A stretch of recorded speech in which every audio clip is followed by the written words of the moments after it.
ನಮ್ಮ ಶಿವಶಂಕರವರು ಅಪರೂಪಕ್ಕೆ ಸಿಕ್ಕಿದ್ದಾರೆ. ನೀನು ಏ ಇಲ್ಲಪ್ಪ, ಎಲ್ಲೂ ಹಾಕಲ್ಲ.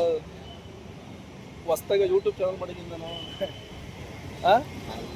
ನೋಡಲ್ಲ ನಾನು. ಯಾವಾಗ? ಹೌದಾ?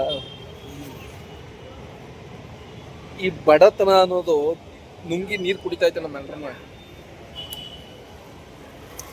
ಲೈಫಲ್ಲಿ ಏನಾರ ಮಾಡ್ಬೇಕು ಅಂತ ಪ್ಲಾನ್ ಮಾಡಿದ್ವಿ ಇಬ್ರು ಸೇರ್ಕೊಂಡು. ನೆಕ್ಸ್ಟು ದೊಡ್ಡದಾಗಿ ಏನಾರ ಗಾಡಿ ತಗೊಂಡು ಗೂಡ್ಸ್ ವೆಹಿಕಲಲ್ಲಿ ಬಿಸ್ನೆಸ್ ಮಾಡೋಣ ಅಂತ ಅನ್ಕೊಂಡಿದ್ದೀವಿ. ನೋಡಿ, ಇದು ನಂದು ಆಟೋ. ಮಾಗಡಿ ರೋಡ್ನಲ್ಲಿ ಯಾವುದು ಬಾರು? ಮಹಾಲಕ್ಷ್ಮಿ ಬಾರ್ ಹತ್ರ ಇದ್ದೀವಿ. ಆದರೆ ಇಲ್ಲ, ನಾವು ಹುಡುಕರಲ್ಲ. ನಮ್ಮ ಸ್ನೇಹಿತರು ನೋಡಿ ಇಲ್ಲಿಗೆ ಬಂದೆ. ಈ ಸಮಾಚಾರ ಶಿವಶಂಕರ. ಅದು ಯಾರ್ಯಾರು ನಮ್ಮ ಶಿವಶಂಕರನಿಗೆ ಡ್ಯೂಟಿ ಇಲ್ಲ. ಡ್ಯೂಟಿ ಕೊಡ್ರ ಮುಂಡತ್ತವ ಎಲ್ಲ ಬಾಡಿಗೆ. ಪಾಪ ಅವನು ಕಾದು ಸಾಕಾಗಿ ಸುಮ್ಮನೆ ಕುಂತು 90 ಎಣ್ಣೆ ಹೊಡ್ಕೊಂಡು ಮನೆ ಹೊಂಟೈತಾನೆ. ಹಂಗ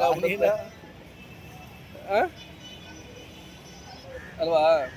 ಏನಿಲ್ಲ ಮಗ, ಸುಮ್ಮನೆ ತರ ಕೆಡ್ಸ್ಕೊಳ್ಳೋದು ಬೇಡ. ಲೈಫಲ್ಲಿ ಏನಾದ್ರು ಸಾಧನೆ ಮಾಡೋದು ಇದೆಲ್ಲ ಪ್ರಾಬ್ಲಮ್ ಇದ್ದಿದ್ದೆ ಏನಂತೀಯ?